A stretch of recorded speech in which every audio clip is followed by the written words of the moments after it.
हरियाली तीज पर करें इस व्रत कथा का पाठ, मिलेगा भगवान शिव पार्वती जी का आशीर्वाद। हर साल श्रावण मास के शुक्ल पक्ष की तिथि को हरियाली तीज का व्रत रखा जाता है।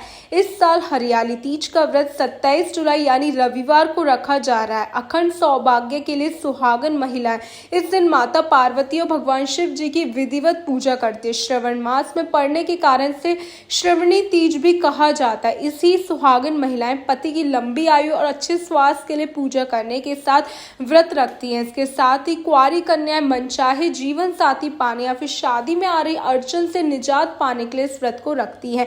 इस दिन शिव पार्वती जी की विधिवत पूजा करने के साथ शिव पार्वती का चालीसा के साथ इस व्रत का पाठ अवश्य करें। मान्यता है कि हरियाली तीज को इस व्रत कथा का पाठ करने से आपकी पूजा पूर्ण हो जाएगी। आइए जानते हैं हरियाली तीज की संपूर्ण। पुराणों में हरियाली तीज की एक कथा काफी प्रचलित है। कहा जाता है कि स्वयं भगवान शिव ने माता पार्वती को उनके पूर्व जन्म के बारे में याद दिलाने के लिए एक कथा सुनाई थी। शिव जी कहते हैं, हे पार्वती, बहुत समय पहले की बात है जब तुमने हिमालय पर मुझे वर के रूप में पाने के लिए कठोर तप किया था। इस दौरान तुमने अन्न जल त्याग कर सूखे पत्ते चबाकर दिन बिताए थे। मुझे वर के रूप में पाने के लिए तुमने किसी भी मौसम की कोई परवाह नहीं की और तुमने निरंतर तप किया। तुम्हारी इस स्थिति को देखकर तुम्हारे पिता बहुत दुखी थे। ऐसी स्थिति में नारद जी तुम्हारे घर पधारे। जब तुम्हारे पिता ने नारद जी से उनके आगमन का कारण पूछा तो नारद जी बोले, हे गिरिराज, मैं भगवान विष्णु के भेजने पर आया हूँ। आपकी कन्या की घोर तपस्या से प्रसन्न होकर वे उससे विवाह करना चाहते हैं। इस बारे में आपकी क्या राय है, जानना चाहता हूँ। नारद जी की बात सुनकर पर्वतराज अति प्रसन्नता के साथ बोले, हे नारद जी, यदि स्वयं भगवान विष्णु मेरी कन्या से विवाह करना चाहते तो इससे बड़ी कोई और बात हो ही नहीं सकती। मैं इस विवाह के लिए तैयार हूँ। इसके बाद तुम्हारे पिता की स्वीकृति पाकर नारद ये शुभ समाचार सुनाए। लेकिन जब तुम्हें इस विवाह के बारे में पता चला तुम्हें बहुत दुख हुआ।